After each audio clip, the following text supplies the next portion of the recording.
Bienvenue sur le tutoriel d'IPAC Santé, un module d'Oda.org destiné aux entreprises formatrices pour les soutenir dans leurs tâches de formation tout au long de l'apprentissage. IPAC, un outil qui facilite la formation en entreprise.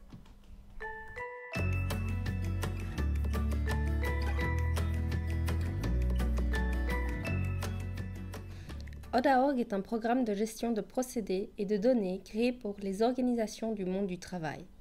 Le logiciel est construit sous forme de modules et permet aux ORTRA de gérer leur administration ainsi que de fournir des services supplémentaires à leurs partenaires.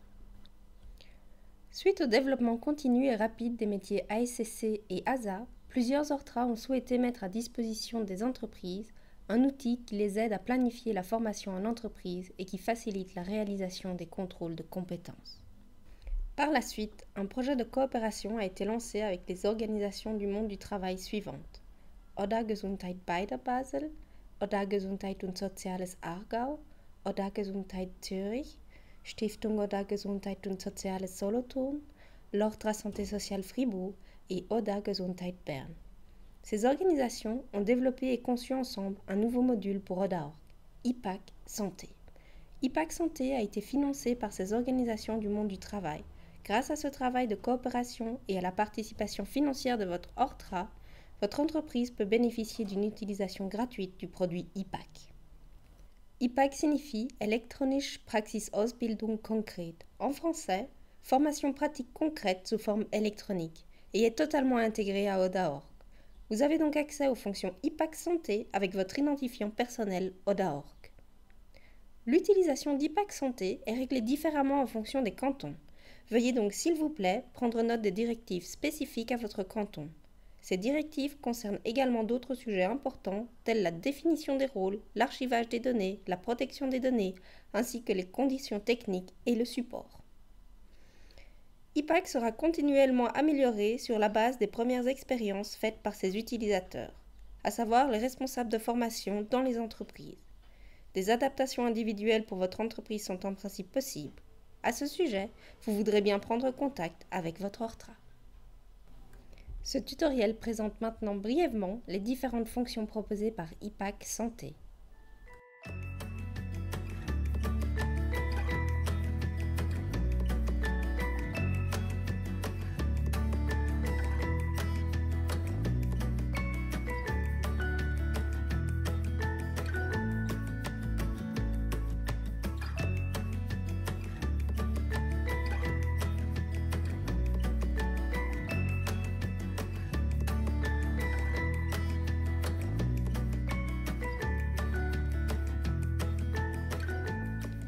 Une fois connecté avec votre nom d'utilisateur et votre mot de passe à Oda.org, vous accédez directement à votre page d'accueil. Veuillez prendre note que chaque canton a sa propre plateforme Oda.org et que le chemin d'accès et l'adresse web sont différents. À gauche de la page, vous trouverez le menu de navigation principal, dans lequel figure le lien pour IPAC Santé. L'accès à IPAC Santé est donné à toutes les personnes qui, dans Oda.org, ont une fonction de responsable de formation au sein de leur entreprise. Ces personnes disposent des droits administrateurs IPAC leur permettant de configurer le module pour leur entreprise. Vous avez la possibilité d'octroyer l'accès à IPAC à d'autres personnes de votre entreprise. Pour ce faire, vous devez saisir leurs données personnelles dans IPAC. Les apprentis étant déjà saisis dans Oda.org, ils ou elles apparaissent directement sous votre entreprise. La voie de formation respective leur est également déjà attribuée. Les administrateurs IPAC, dans la plupart des cas, il s'agit en même temps des responsables de formation, peuvent créer et gérer des nouveaux utilisateurs IPAC au sein de leur entreprise et, si nécessaire, les supprimer. Pour ces autres utilisateurs sont prévus les rôles formatrice ou formateur en entreprise ou membre d'équipe. Si des employés de votre entreprise sont déjà saisis dans Oda.org, ils apparaîtront dans le menu « Personnel de l'entreprise ». Pour attribuer la fonction et les apprentis, allez dans la vue d'ensemble du personnel de l'entreprise via le menu de navigation à gauche intitulé « Personnel de l'entreprise ». À ce moment, apparaîtra une liste comprenant toutes les personnes de votre entreprise qui ont déjà été saisies dans Oda.org.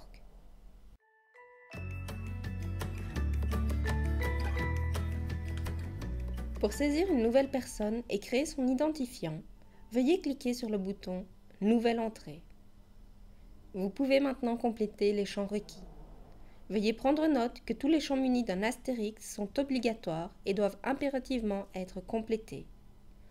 Dans la section « Paramètres de compte généraux et mots de passe », vous pouvez définir un nom d'utilisateur et un mot de passe. Pour des raisons de sécurité, nous vous conseillons d'utiliser une combinaison d'au moins 7 caractères contenant des chiffres et des caractères pour créer le mot de passe. Les mots de passe tels que 1, 2, 3, 4, 5, 6, test, été ou un nom de famille sont à éviter. N'oubliez pas à la fin de l'opération de communiquer ces données à la personne concernée. Les données d'accès ne sont pas envoyées automatiquement. Dans la section Attributions, vous pouvez définir la fonction que la personne assume au sein de votre entreprise dans le cadre de la formation. Par exemple, formateur, formatrice en entreprise ou est membre d'équipe. Et vous pouvez définir si elle assume cette fonction pour une ou plusieurs voies de formation en cochant la ou les formations respectives.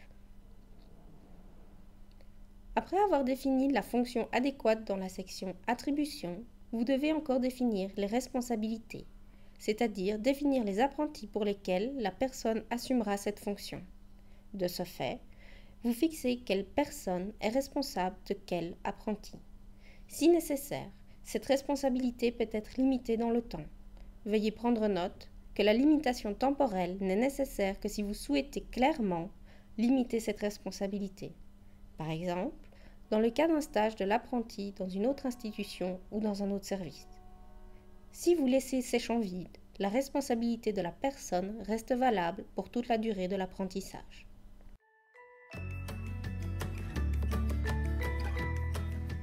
Dans le menu « Personnel en entreprise », via le lien « Responsabilité de responsable de formation », vous pouvez définir les responsabilités des responsables de formation. Cliquez sur le bouton « Modifier » sous la colonne « Actions ». S'affiche alors une liste reprenant tous les apprentis d'une voie de formation donnée. Grâce au bouton « Radio », vous pouvez définir quel responsable de formation est responsable de quel apprenti.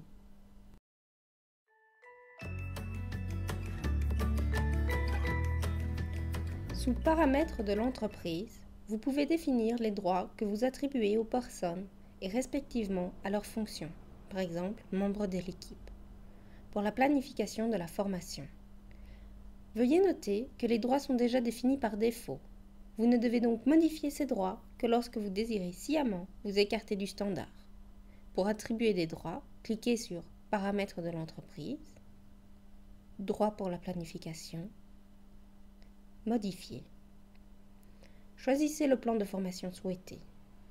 Dans la colonne Actions, cliquez alors sur le symbole Modifier ou Plus. Si le symbole Plus n'apparaît pas, cela signifie que les droits ont déjà été attribués. En cliquant sur Modifier, une matrice contenant les différents droits apparaît. Odaorg possède un système de navigation supplémentaire en haut de page. Vous pouvez également utiliser celui-ci pour retourner sur les pages précédentes. Nous retournons à présent dans les paramètres de l'entreprise. Lorsque vous cliquez sur le symbole de modification ou sur le plus, vous avez la possibilité de modifier l'intervalle de temps pour votre agenda. Vous pouvez choisir entre une planification hebdomadaire ou une planification mensuelle. Les niveaux hiérarchiques pour une planification mensuelle sont année de formation, semestre et mois. Pour une planification hebdomadaire, les niveaux hiérarchiques sont année de formation, semestre et semaine. Sur cette même page, vous pouvez également définir les couleurs attribuées aux différents éléments de la planification.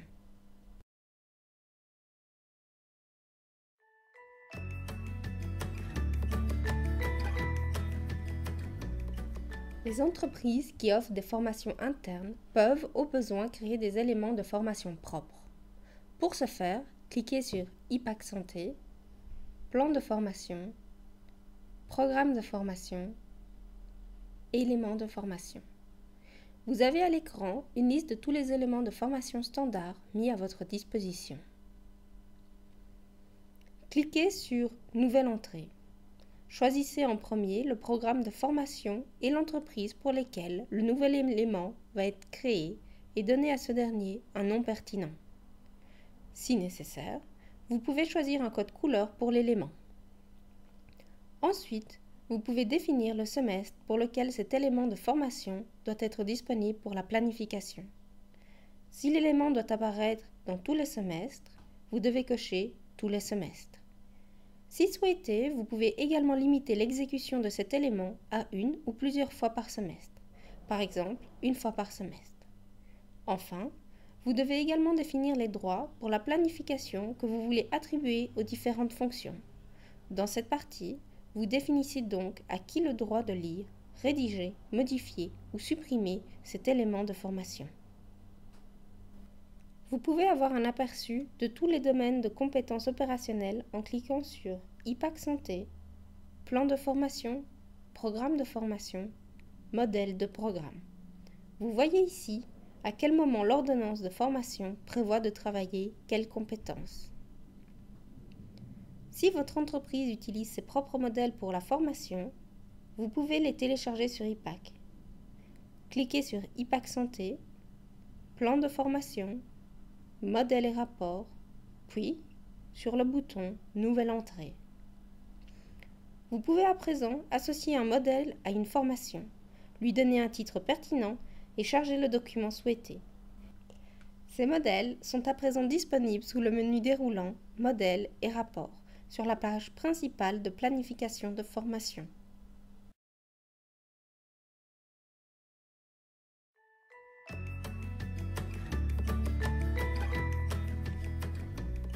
Une fois que toutes les configurations de base ont été faites et que les droits ont été définis pour les utilisateurs, vous pouvez commencer la planification de la formation. Nous allons à présent vous montrer les différentes possibilités de planification qu'offre IPAC Santé. Sous l'onglet Apprentis du menu IPAC Santé, vous trouverez la liste de tous les apprentis qui vous sont attribués. Pour chaque apprenti, vous avez accès à différentes actions. Vous pouvez afficher son profil via Vue détaillée, voir son plan de formation ou ouvrir la page de planification de la formation. Choisissons un ou une apprentie et allons sur le symbole mis à disposition pour d'abord définir le plan de formation. Choisissez le programme de formation et le type d'organisation de la formation et sauvegardez. Allons à présent sur le symbole du livre pour accéder à la planification de la formation. Vous vous retrouverez automatiquement sur la période actuelle de la formation. Celle-ci est marquée en vert dans le calendrier. Nous nous trouvons dans la première année de formation, au premier semestre, dans la semaine 31. Bien entendu, vous pouvez changer à votre guise d'année de formation, de semestre et de semaine. Pour entrer des données de planification, il est cependant important de bien vérifier que vous vous trouvez dans la bonne période pour laquelle vous voulez planifier un élément. Le nombre d'étoiles au niveau du semestre représente le nombre de contrôles de compétences à réaliser par semestre. Dès qu'un contrôle de compétences est terminé, l'étoile apparaît remplie dans la barre.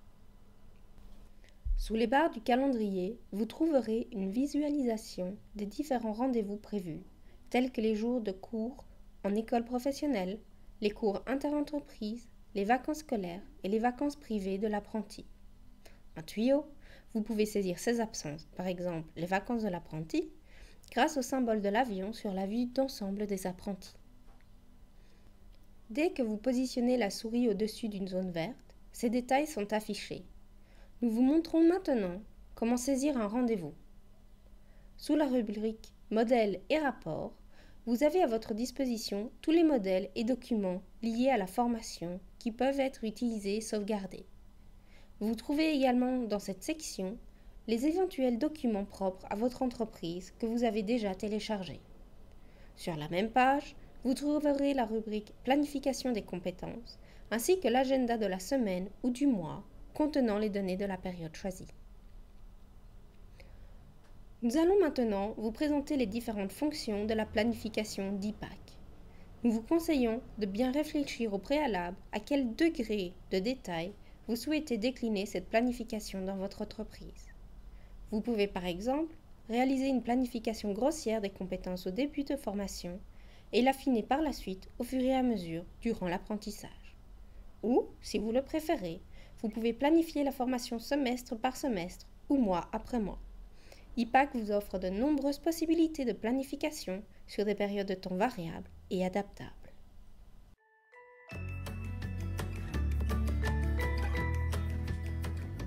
Commençons à présent avec un exemple de planification de formation pour une apprentie au choix.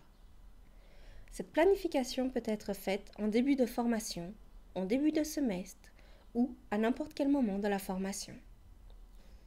Nous choisissons sous la rubrique Planification des compétences le bouton Planification de nouveaux objectifs. Si vous cliquez sur Tous, Toutes, vous trouverez toutes les compétences listées. Vu que nous voulons planifier le premier semestre, nous cliquons sur Premier semestre. Et nous voyons alors seulement les compétences prévues au premier semestre pour le plan de formation. Ceci vous permet de naviguer à l'intérieur de la structure du plan de formation, mais également de tenir compte des éventuelles particularités de votre entreprise qui demanderaient d'avancer ou de reporter l'introduction d'une compétence particulière à un autre semestre. Notez cependant que le plan de formation est contraignant et que le déplacement d'une compétence à un autre semestre ne doit être fait que de manière exceptionnelle, vu que l'enseignement professionnel ainsi que les cours interentreprises sont également conçus en fonction du déroulement prévu par le plan de formation. Vous avez maintenant devant vous la liste des compétences du plan de formation. Si vous souhaitez afficher seulement les compétences prévues pour le premier semestre, cliquez sur le bouton « Premier semestre ». Cette liste est nettement plus courte. Pour la première semaine, choisissons par exemple la compétence B2.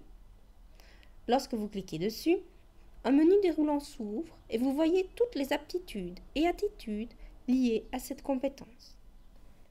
Nous prévoyons de traiter la semaine prochaine le thème prophylaxie des thromboses et cochons donc la case sous la colonne choix et introduisons la période prévue pour le traitement de l'aptitude respective. Les colonnes réalisées avec aide et réalisées de façon autonome sont traitées par l'apprenti et vous ne pouvez pas les modifier. Dans la bulle de communication, vous pouvez insérer vos observations ou les mesures convenues avec l'apprenti afin de documenter le déroulement de l'apprentissage. Lorsque toutes les aptitudes et attitudes désirées ont été sélectionnées et les périodes définies, vous pouvez aller tout en bas de la page et cliquer sur le bouton « Retour ». Vous voyez maintenant sur la page principale, sous « Planification des compétences », toutes les compétences choisies. Si vous cliquez sur celle-ci, vous verrez les aptitudes qui ont été planifiées. Sous la colonne « Action », vous pouvez à présent modifier ou supprimer vos choix ainsi que documenter le processus d'apprentissage. En cliquant sur le bouton « Objectifs individuels », vous pouvez planifier les objectifs individuels propres à l'apprenti. À cet effet, il est possible d'introduire, si souhaité, une description de l'objectif individuel et, le cas échéant, d'ajouter un éventuel document propre existant à cet effet. Cet objectif apparaîtra dans votre agenda. Le document peut être téléchargé depuis Vue détaillée, Documents. En cliquant sur le bouton Grille de planification et de déroulement, vous voyez s'afficher toutes les compétences et leurs différents statuts.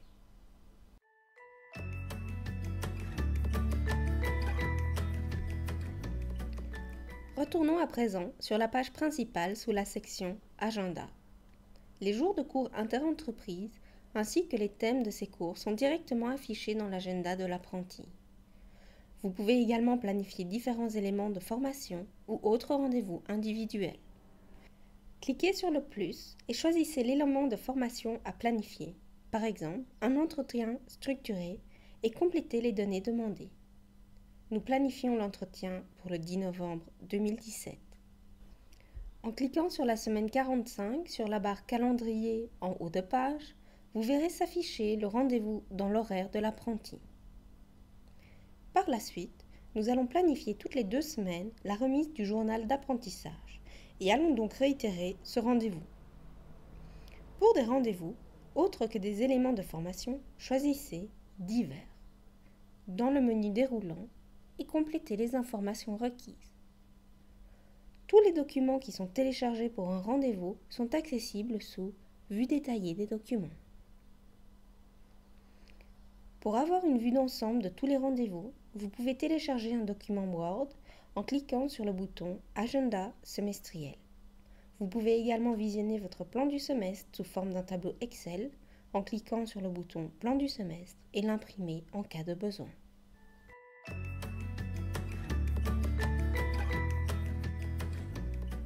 IPAC met à disposition tous les documents du plan de formation ASSC en format Word ou en document en ligne, sous « Modèles et rapports », dans la rubrique « Modèles », vous trouverez les documents Word que vous pouvez modifier et sauvegarder sur votre ordinateur et que vous pouvez imprimer. Dans le menu déroulant « Entrée en ligne » se trouvent les documents que vous pouvez compléter directement dans IPAC.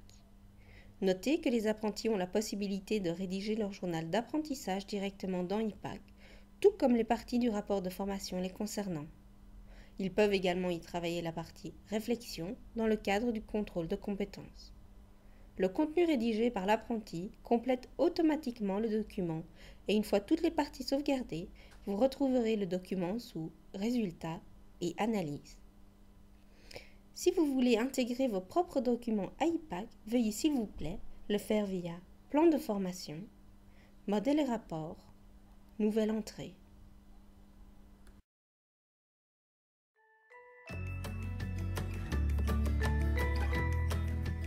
Un rapport de formation peut être rédigé soit dans le formulaire Word interactif, soit directement en ligne via IPAC. Sous Modèle, choisissez le rapport de formation. Vous pouvez remplir le formulaire directement dans Word, le sauvegarder et l'imprimer. Pour insérer le document Word rempli dans IPAC, vous pouvez cliquer sur « Plus » dans l'agenda. Il apparaîtra également sous la vue d'ensemble des documents. Si vous utilisez une version personnelle et adaptée du rapport de formation, vous pouvez le télécharger dans IPAC via Plan de formation, Modèles et rapports, Nouvelle entrée. L'explication à ce sujet a déjà été donnée dans le chapitre Plan de formation. Le modèle saisi de cette manière est sauvegardé sous Modèle. Vous pouvez également modifier le document sauvegardé à cet endroit. Si vous voulez rédiger le rapport de formation directement dans IPAC pour qu'il y soit directement sauvegardé, choisissez dans le menu déroulant « Entrée en ligne » le document désiré puis « Nouvelle entrée ».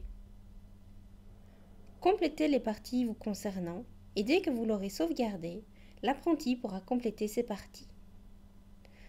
Une fois les deux personnes ayant sauvegardé et terminé le document, les deux parties du document sont réunies et le document est alors disponible sous Résultats et Analyse. La même procédure s'applique au journal d'apprentissage et à l'entretien structuré.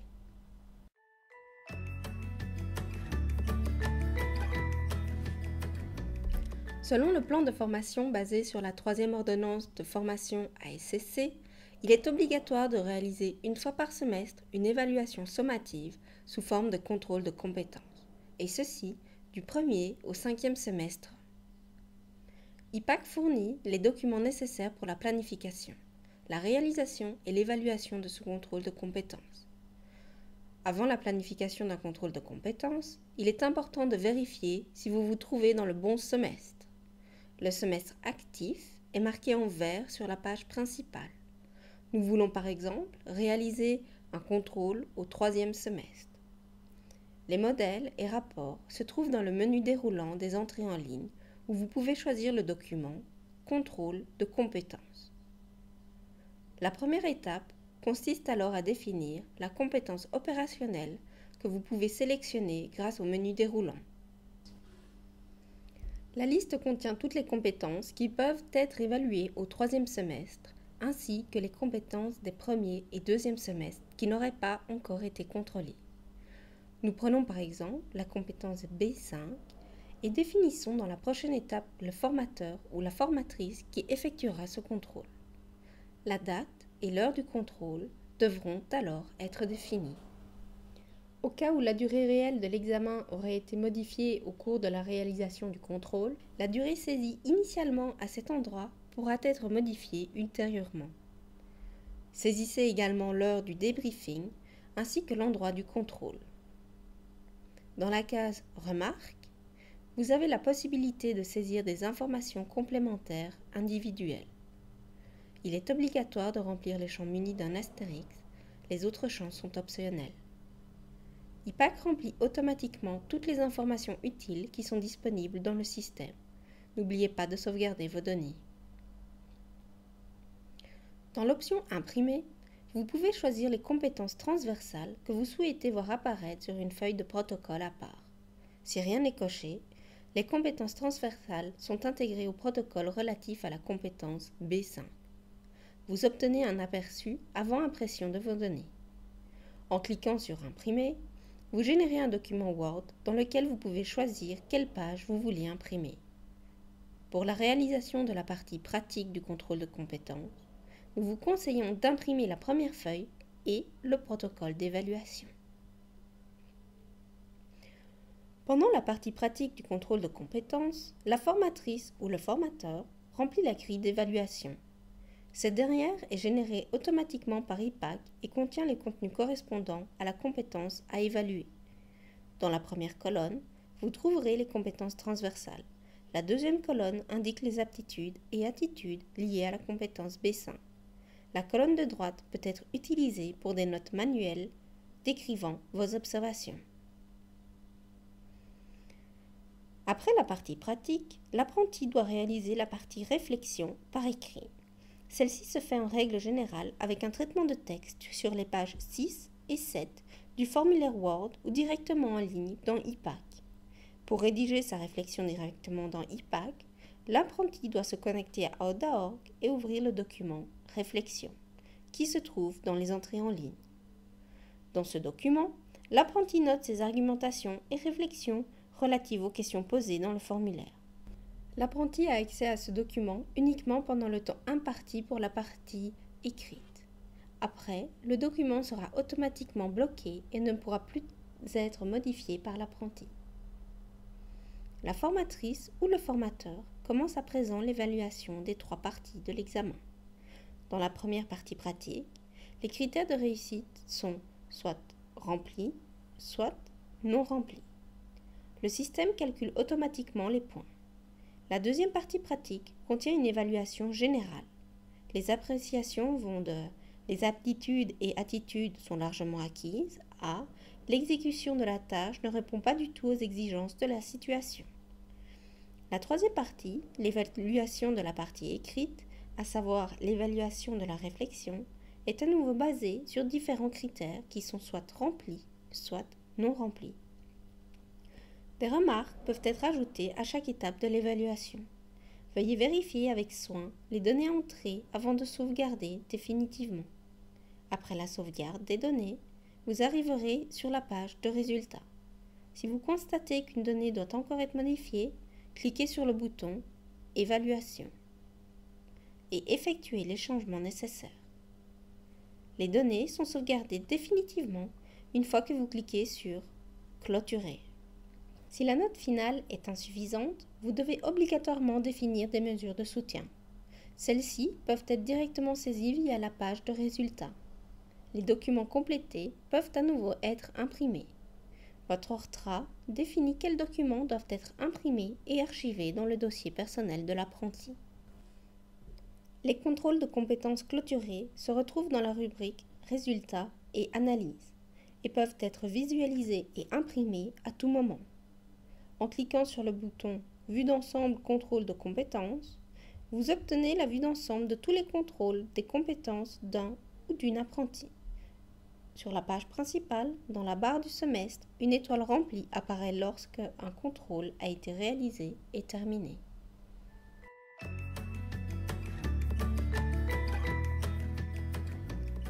Il est possible via IPAC de générer un fichier Excel qui donne une vue d'ensemble de tous les contrôles de compétences de tous les apprentis de votre entreprise.